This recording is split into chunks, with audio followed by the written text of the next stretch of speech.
ஸ்ரீமதே ராமானுஜாய நமஹ. ஸ்ரீமத் அழகியசிங்கர் திருவடிகள் சரணம் சரணம். கல்யாண் ஜுவல்லர்ஸின் பாக்யம் தொலைக்காட்சி நேயர்களுக்கு அடியேம்பை சிரம் தாழ்ந்த நமஸ்காரங்கள். ஆனந்த ராகமாய் ஓர் ஆன்மீக பயணம். நீங்கள் பார்த்துக் கொண்டிருப்பது உங்கள் பாக்யம் சேனல். வழங்குவோர் அன்புடன் கல்யாண் ஜுவல்லர்ஸ். இது உங்கள் பாக்யம், எங்கள் பாக்கியம். 108 திவ்யதேச பெருமாளையெல்லாம் நாம் கண்டு ஆனந்தித்துக் கொண்டிருக்கிறோம். அந்த அடிப்படையிலே 108 64வது திவ்யதேசமாக விளங்கக்கூடியது அற்புதமான திருத்தலம். அக்கார கனியாக பெருமாள் காட்டி தந்த திருத்தலம் அமிர்தபலவல்லி நாயகி சமேத ஸ்ரீ யோக நரசிம்மனாக எம்பெருமான் சேவை சாதிக்கக்கூடிய திருக்கடிகை என்று சொல்லக்கூடிய சோழசிங்கபுரம், தற்பொழுது சோழிங்கபுரம் என்று சொல்லக்கூடிய சோழிங்க பெருமாளைத்தான் இற்றை நாளில் நாம் அனுபவிக்கப் போகிறோம். திருமங்கையாழ்வார் 3 பாசுரம், பேயாழ்வார் ஒரு பாசுரமாக இந்த எம்பெருமானை அனுபவித்து துதித்துள்ளார்கள். அதி உன்னதமாக பெரியமலை, திருமலை, சின்னமலை என்று 3 மலைகளிலே பெருமாள் பல்வேறு வடிவங்களிலே காட்சி தருகிறார். இந்த பெருமாள் திருக்கடிகை என்று சொல்லக்கூடிய கடிகாச்சல கஷேத்திரத்திலே விசேஷமாக இதனுடைய மகாத்மியத்தை பெரியோர்கள் மூலம் நாம் அறிந்து கொள்கிறோம். எப்படி என்றால், கடிகை என்றால் ஒரு நாழிகை. ஒரு நாழிகை என்றால் 24 நிமிடங்கள் என்று பொருள். 24 நிமிடங்கள் இந்த தலத்திலே யாரெல்லாம் வந்து தங்குகிறார்களோ, வந்து சேவிக்கிறார்களோ, அவர்களுடைய மிக பெரும் பிரச்சனைகள் தூள் தூளாக போய்விடும். அதற்கு சான்று யார் என்று பார்க்கும் பொழுது விஸ்வாமித்ர மகரிஷி இதற்கு ஒரு சான்றாக வருகிறார். அவர் ஒரு முகூர்த்த நேரம், ஒரு நாழிகை நேரம் 24 நிமிடங்கள் தங்கி இந்த எம்பெருமானை கண்டு வணங்கியவுடன் அவருடைய மனக்குறைகள் முற்றும் தீர்ந்ததாம். பிரம்ம ரிஷி அல்லவா, அவரது வாக்குத்தானே சத்தியம். சரி, அந்த விஸ்வாமித்திரர் யாருக்கு திருமணம் செய்து வைத்தார்? ராமபிரானுக்கு திருமணம் செய்து வைத்தார். அந்த ராமபிரான் தன் அவதார நோக்கம் முடிந்து சரை நதிக்கரையிலே இறங்கி வைகுண்டம் புகுவதற்கு முன்பாக ஆஞ்சநேயரை அழைக்கிறார்.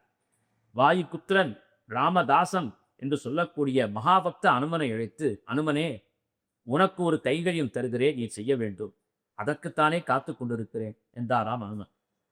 நான் அடியன் சொல்லக்கூடிய கடிகாசர கேத்திரத்திற்கு நீ செல்ல வேண்டும்.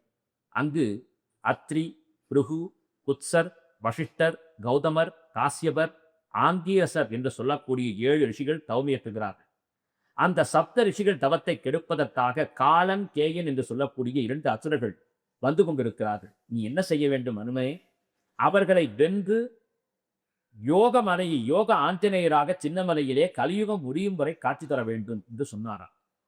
அவர்களை வெல்லுவது அத்தனை எளிதல்ல என்று சொல்லி தன்னுடைய சங்கையும் சக்கரத்தையும் அந்த ஆஞ்சநேயருக்கு தந்தாராம். இன்றும் நீங்கள் சோழிங்கபுரத்திலே பார்த்தால் சின்ன மலையிலே அனுமன் சங்கு சக்கரத்தோடு யோக நிலையிலே அமர்ந்திருப்பார். அப்படி ஒரு தோற்றத்தை நாம் இந்த சோழிங்க திருத்தலத்தில் மட்டும்தான் அனுமனை காண முடியும். உடனே ஆஞ்சநேயர் புறப்பட்டு சென்றார். தேவர்களுக்கு, அதாவது முனிவர்களுக்கெல்லாம் இளைஞரை கொடுத்து கொண்டிருந்த, பிரச்சனைகளை செய்து கொண்டிருந்த காலங்கேயனை பந்தாடினார். பகவானுடைய ஆயுதங்களால் அவனை ஒழித்தார். ராமாவதாரத்திலே விஸ்வாமித்திர முனிவரின் வேள்வி காப்பதற்காக ராமபிரானும் இலக்குவனும் சென்று முனிவர் வேள்வியை காத்தார்கள்.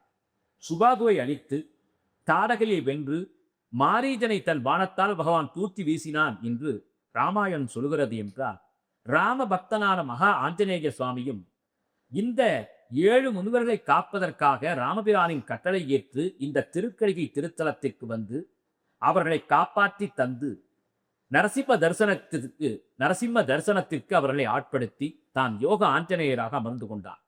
அந்த சப்த ரிஷிகளும் கடிகாச்சல கஷேத்திரத்திலே யோக நரசிம்மனாக அற்புதமாக வீற்றிருக்கக்கூடிய உக்ர நரசிம்மனை, யோக நரசிம்மனை கண்ணார கண்டு வணங்கி இந்த தலத்திலேயே நாங்கள் தங்கிவிடுகிறோம் என்று சொன்னார்களா. எனவே மிக அற்புதமான ஒரு திருத்தலம். 108 திவ்யதேசங்களிலே உற்சவருக்கு என்று தனி கோவில் இருப்பது பக்தவத்சலன் என்ற பெயரோடு பெருமாள் கீழ் அடிவாரத்திலே சேவை சாதிக்கிறார். தக்கான் குளம் அற்புதமான குளம். அதிலே குளித்துத்தான் மனநோய் பாதிக்கப்பட்டவர்கள், பில்லி ஏவலால் பாதிக்கப்பட்டவர்கள், மனநிலை சரியில்லாதவர்களை எல்லாம் பிடிக்க வைத்து அங்கே கொண்டு வருவார்கள். சோழிங்க நரசிம்மரை பார்த்த உடனே அந்த தீய சக்திகள் எல்லாம் சிதறி ஓடிவிடும் என்பது அற்புதமான ஒரு செய்தி. முக்கியமாக இந்த சோழ சிங்கபுரம் என்று சொல்லக்கூடிய இந்த எம்பெருமானுடைய கோவில் அற்புதமாக சொல்ல வேண்டுமென்றால் பராந்தக சோழனுடைய காலத்திலே ஏற்பட்டது. 3ஆம் நூற்றாண்டு என்றெல்லாம் சொல்லப்படுகிறது என்றால் இது எத்துணை உயர்வு வாய்ந்த கோவில். தற்பொழுது இந்த எம்பெருமானை பார்ப்பதற்கு நான் கிட்டத்தட்ட பல படிகள் 1000 படிகளை எல்லாம் தாண்டி செல்ல வேண்டும். 1500 1400 படிகளை தாண்டி செல்ல வேண்டும். அது முடியாதவர்களுக்காக மேலே மிதக்கக்கூடிய மிதவை பேருந்து போன்ற ஒரு அமைப்பு, அதாவது விஞ்ச் என்று சொல்கிறோம், ரோப் கார் என்று சொல்கிறோம் ஆங்கிலத்திலே. அப்படிப்பட்ட அமைப்புகளை எல்லாம் சோழசிங்கபுரத்திலே ஏற்படுத்தி இருக்கிறார்கள். வைகாச ஆகம சாஸ்திர முறைப்படி இந்த ஆலய வழிபாடுகள் நடைபெறுகின்றன. சோழசிங்கபுரம் பெருமாள் கிரண்ய கசிப்பை கொன்று கிழித்தெறிந்துவிட்டு அந்த ஆவேசத்தோடு அமைதியாக இருப்பதற்காக இந்த கேத்திரத்திலே வந்து அமர்ந்து கொண்டார்.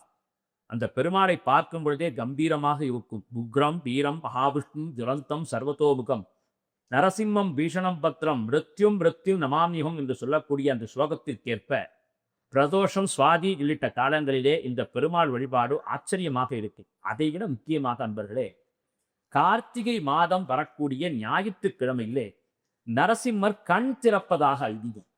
மற்றைய 11 மாதங்களிலும் கண்ணை மூடிக்கொண்டிருக்கக்கூடிய இந்த நரசிம்ம பெருமாள் கார்த்திகை மாதம் வரக்கூடிய ஞாயிற்றுக்கிழமையிலே கண் திறந்து கொண்டிருப்பாராம். அப்படியானால் கார்த்திகை மாதம் மற்ற கிழமையிலே கண் மூடி விடுவாரா என்றால் இல்லை, எல்லா காலத்திலுமே கண் திறக்கிறார். ஆனால் எம்பெருமான் தன்னுடைய ஞான கண்ணால் நம்மளை பார்ப்பதற்காக காத்து கொண்டிருக்கிறார்.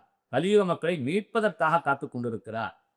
எனவே கார்த்திகை ஞாயிற்றுக்கிழமை பார்த்தால் ஒரு நெல் போட்டால் அந்த நெல்லை எடுக்க முடியாது என்று சொல்லக்கூடிய அளவுக்கு அத்துணை கடுமையான கூட்டத்தை பக்த சிரோன்மணிகளை பார்க்கலாம். அப்படியே சாறை சாறையாய் அணி அணியாய் அலையலையாய் புறப்பட்டு யோக நரசிம்மரை பார்த்து பார்த்து ஆனந்தித்துக் கொண்டு நரசிம்மா நாராயணா என்று கத்திக்கொண்டே ஆர்ப்பரித்துக் கொண்டே வருவார்கள். அருகாமையில் அமிர்த பலவகை அமிர்தம் போன்ற வாழ்க்கையை தரக்கூடிய மகாலட்சுமி அந்த தாயாரை தனி சன்னதியிலே பெருமாள் அமர வைத்துவிட்டு யோக நரசிம்மமூர்த்தியாக எம்பெருமான் காட்சி தருகிறான். இந்த பெருமாளை நான் கார்த்திகை ஞாயிற்றுக்கிழமை சேவிக்க இயலாதவர்கள் கூட வாரத்தில் வரக்கூடிய ஒரு ஞாயிற்றுக்கிழமைகளை சேவித்தால் நமது சாபத்தையும் பாவத்தையும் எம்பெருமான் கலைந்து விடுவான். அவன் மட்டுமா, அவனுடைய மகாதாசனான விளங்கக்கூடிய ஆஞ்சநேயரும் அருகாமையிலே சின்ன மலையிலே அமர்ந்திருக்கிறார். சங்கு சக்கரத்தோடு அமர்ந்த திருக்கோலத்திலே யோக நிலையே. நான் அந்த அனுமதி பார்க்க வேண்டும் என்றால் ஒரு 500 படிகள் ஏற வேண்டும். அப்படி ஏறி கையில் அங்கெல்லாம் வானர சைன்யங்கள் எக்கச்சக்கமாக இருக்கும். ஆங்காங்கே புறங்கள் தடையெடுத்து வரும். அதனால்தான் கையிலே கோலை கொடுப்பாங்க. அந்த எம்பெருமானை சேவிக்கணும் என்று சொன்னால் நீங்கள் கையிலே பொருட்களை ஜாக்கிரதையாக எடுத்து செல்ல வேண்டும். இப்படி கையிலே பையை பிடித்து கொண்டு சென்றால் உடனே ஓடி வானரங்கள் பிடுங்கி சென்று விடுது. எனவே இந்த தலத்திற்கு செல்பவர்கள் அதையெல்லாம் சற்று உன்னிப்பாக கவனித்து செல்ல வேண்டும். அதாவது ராமபிரானுக்கு கைங்கரியம் செய்த வானரங்கள் எல்லாம், சுக்ரீவனுடைய ஆட்சியில் இருந்த வானரங்கள் எல்லாமே இந்த திருத்தலத்திலே வாழ்வதாக ஒரு ஐதீகம். எனவே மிக மிக அற்புதமான ஒரு திருத்தலம். அக்காரக்கனி என்று இந்த தலம் பேசப்படுகிறது. ஆழ்வார்கள் அக்காரக்கனியை இக்கானை மறையானை அற்புதமாக சொல்லி இந்த அக்காரக்கனி என்று இந்த எம்பெருமானுக்கு பட்டம் கொடுக்கிறார். என்ன பொருள்? அக்காரம் என்றால் வெல்லம், இனிப்பு என்று சொல்லலாம். அந்த அக்காரம் எல்லாம் ஒரு மரத்திலே பழமாக காய்த்தால் அந்த கண் எப்படி இனிக்கும்? பொதுவாக தனியே இனிக்கும். அதுவும் சர்க்கரையே பழமாக காய்த்தால் எப்படி இருக்கும்? எத்தனை தித்திப்பாக இருக்கும். அப்படிப்பட்ட தித்திப்பான வாழ்வை தரக்கூடியவன் இந்த நரசிங்க பெருமாள் என்று சொல்லித்தான் அக்காரக்கனி என்று இந்த எம்பெருமானை அழைக்கிறார். எனவே நம்முடைய இல்லத்திலே சதா பிரச்சனைகள் வந்து கொண்டே இருக்கிறது. திடீரென்று மரணங்கள் சம்பவித்து விடுகிறது. ஏதேனும் யாரேனும் நமக்கு ஏவல் செய்திருப்பார்களோ என்று நினைத்தால் தக்காங்குளத்திலே நீராடி தன்னிகரில்லாத தயாசாகரனான நரசிம்மனை வணங்கினால் அந்த பிரச்சனைகள் தீர்ந்துவிடும். தீய கனவுகள் வருவது, பெரிய பிரச்சனைகளிலே நாம் சிக்குறுவது, செய்யாத தவறுக்கு தண்டனை ஆகியவற்றிலிருந்து விடுபடுவதற்கும் யோக நரசிம்மனை சரணாகதி செய்தால், நாம் சுவாதி நட்சத்திரத்திலே பிரதோஷத்திலே சென்று நரசிம்மனை கைதொழுதால் நாம் எண்ணியது எல்லாம் நிறைவேற்றி தருவான் அந்த யோக நரசிம்ம சுவாமி. எனவே அந்த சோழிங்க நரசிம்மனை அக்கார கனியை நாம் சென்று சோழிங்கபுரத்திலே கண்டு வினையாவும் நீங்க பெற்று வளமோடு வாழ்வோம். நரசிம்மாய நமோ நமः. ஆனந்த ராகமாய் ஓர் ஆன்மீக பயணம். நீங்கள் பார்த்துக் கொண்டிருப்பது உங்கள் பாக்யம் சேனல். இது உங்கள் பாக்யம், எங்கள் பாக்கியம். வழங்குவோர் அன்புடன் கல்யாண் ஜுவல்லர்ஸ்.